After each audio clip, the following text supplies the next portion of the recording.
Welcome. Today we are diving into Calculus 2 integration techniques. Specifically, we will master the method of trigonometric substitution for expressions involving the square root of a squared minus x squared. You will often encounter integrals that look impossible to solve with standard rules.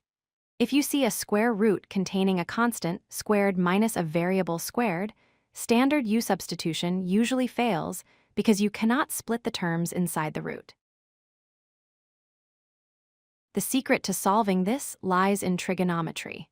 Recall the fundamental Pythagorean identity: sine squared theta plus cosine squared theta equals 1. By rearranging this, we see that 1 minus sine squared theta equals cosine squared theta.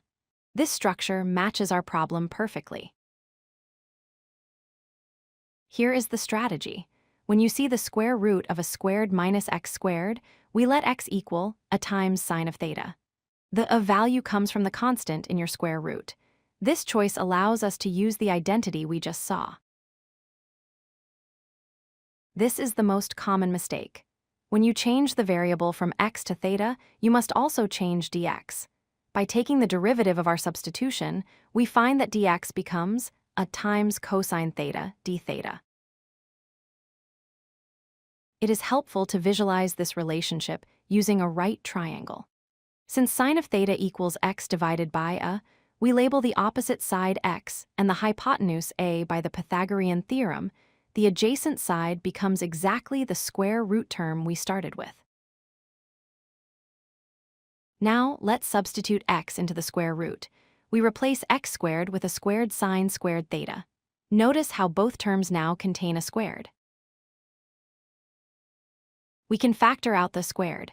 What remains inside is 1 minus sine squared, which becomes cosine squared. The square root of a squared cosine squared is simply a cosine theta.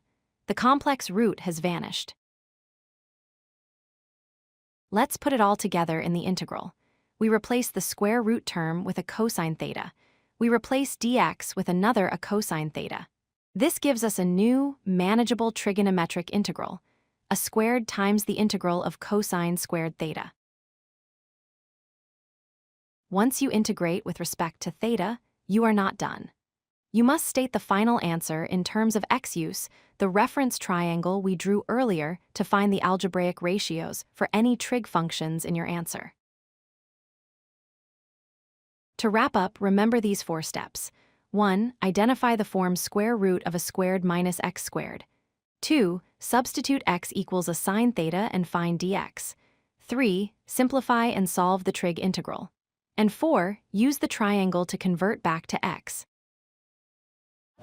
If you like this video, hit that like button and don't forget to subscribe. Visit codelucky.com for more such useful content.